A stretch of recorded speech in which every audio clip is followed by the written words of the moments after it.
School में PT period तो सबको याद होगा, है ना? पर क्या सिर्फ खेलना कूदना ही काफी है, या फिर बच्चों की फिटनेस को नापने का कोई साइंटिफिक तरीका भी होना चाहिए?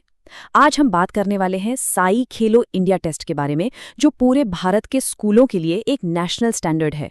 चलिए देखते हैं ये है क्या।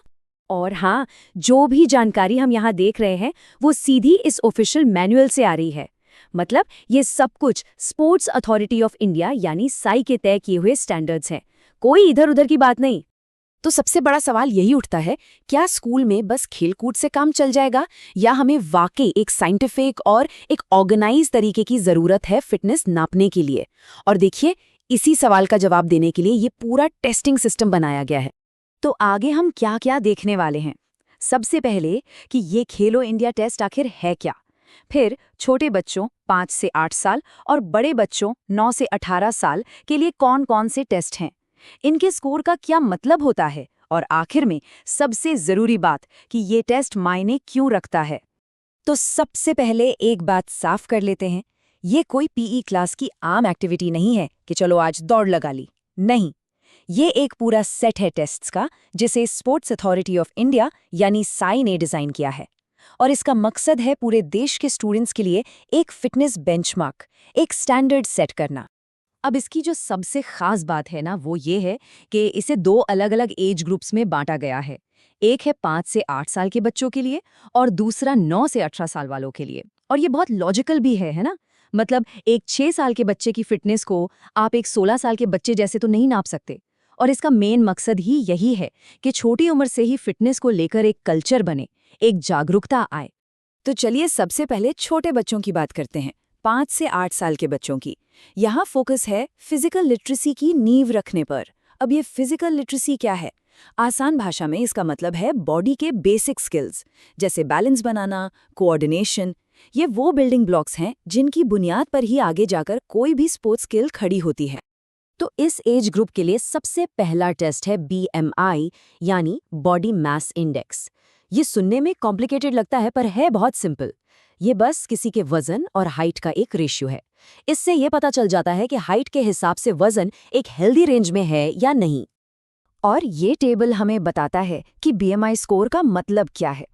जैसे कि पुरुषों के लिए 20 से 25 का स्कोर हेल्दी माना जाता है और महिलाओं के लिए 19 से 24। ये चार्ट हमें अंडरवेट, हेल्दी, ओवरवेट या ओबेसिटी जैसी कैटेगरीज को समझने में मदद करता है। ये हेल्थ को समझने का कह सकते हैं पहला कदम है। अच्छा, अगला टेस्ट है फ्लेमिंगो बैलेंस टेस्ट। नाम से ये बड़ा सिंपल लगता है पर ये बहुत बहुत ज़रूरी है। ये सिर्फ एक पैर पर बैलेंस बनाने का टेस्ट नहीं है, ये एक ऐसा फंडामेंटल स्किल है जो दौड़ने, कूदने, मतलब लगभग हर खेल में आपको स्टेबिलिटी देता है और आगे चलकर चोटों से भी बचाता है। और स्कोरिंग एकदम सीधी साधी है।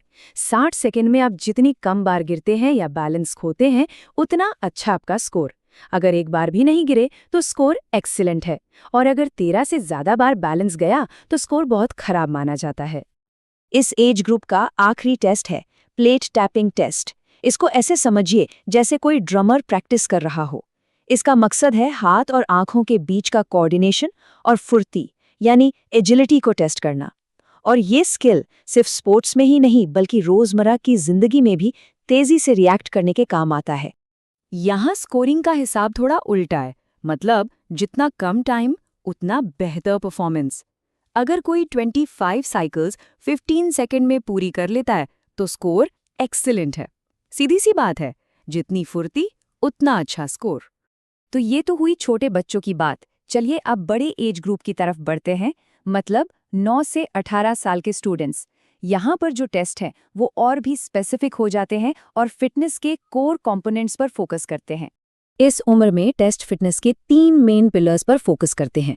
पहला, मस्कुलर स्ट्रेंथ और एंड्योरेंस यानी ताकत और सहनशक्ति। दूसरा, स्पीड और एक्सेलरेशन यानी गति।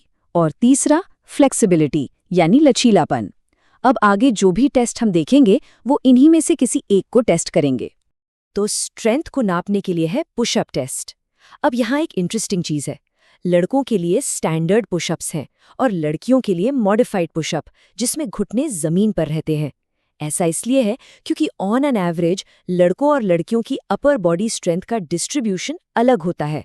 पर दोनों का मकसद एक ही है, अपर बॉडी स्ट्रेंथ को सही तरीके से नापना। ये टेबल दिखाता है कि 30 सेकंड में किए गए पुशअप्स के बेसिस पर रेटिंग कैसे दी जाती है। आप देख सकते हैं, एक्सीलेंट रेटिंग के लिए लड़कों को 50 और लड़कियों को 40 मॉडिफाइड पुशअप करने होते हैं। इससे पता चलता है कि स्टैंडर्ड्स परफॉर्मेंस के हिसाब से सेट किए गए हैं। स्ट्रेंथ की कैटेगरी में अगला टेस्ट है पार्शियल कर्ल अप। ये पूरा सिटअप नहीं है, ये खास तौर पर पेट की मसल्स यानी हमारी कोर स्ट्रेंथ पर फोकस करता है।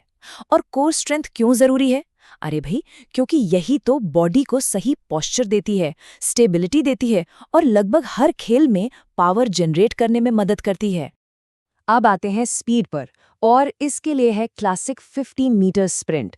ये टेस्ट किसी की एक्सप्लोसिव स्पीड और एक्सेलरेशन को मापता है, मतलब कोई स्टार्टिंग लाइन से कितनी तेजी से अपनी टॉप स्पीड तक पहुंच सकता है। और हमारा आखिरी पिलर है फ्लेक्सिबिलिटी यानी लचीलापन। इसको सिट एंड रीच टेस्ट से नापा जाता है। ये लोअर बैक और हैमस्ट्रिंग मसल्स की फ्लेक्सिबिलिटी को चेक करता है। और ये सिर्फ झुकने की बात नहीं है, अच्छी फ्लेक्सिबिलिटी से पोस्चर बेहतर होता है और पीठ दर्द जैसी कॉमन प्रॉब्लम्स दूर रहती हैं। इसकी स्कोरिंग थोड़ी अलग है। अगर कोई अपने पैर के अंगूठों से आगे पहुंच जाता है तो स्कोर प्लस में होता है। अगर ठीक अंगूठों तक पहुंचता है तो स्कोर 0 है, और अगर नहीं पहुंच पाता तो स्कोर माइनस में होता है। सिंपल।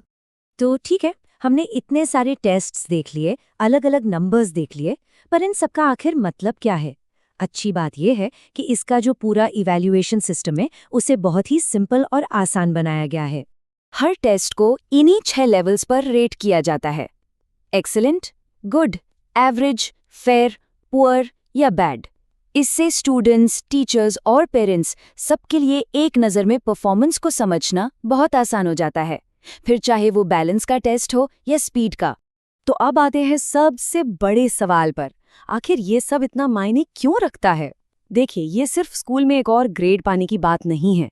इसका जो बड़ा मकसद है वो है पूरे देश में यूथ फिटनेस को लेकर जागरूकता फैलाना और जिंदगी भर हेल्दी रहने की आदत डालना। तो हम आपको इसी सवाल के साथ छोड़कर जाते हैं, क्या इस तरह का एक नेशनल लेवल पर स्टैंडर्डाइज्ड फिटनेस प्रोग्राम वाकई में एक हेल्दी देश बनाने की दिशा में पहला ठोस कदम हो सकता है?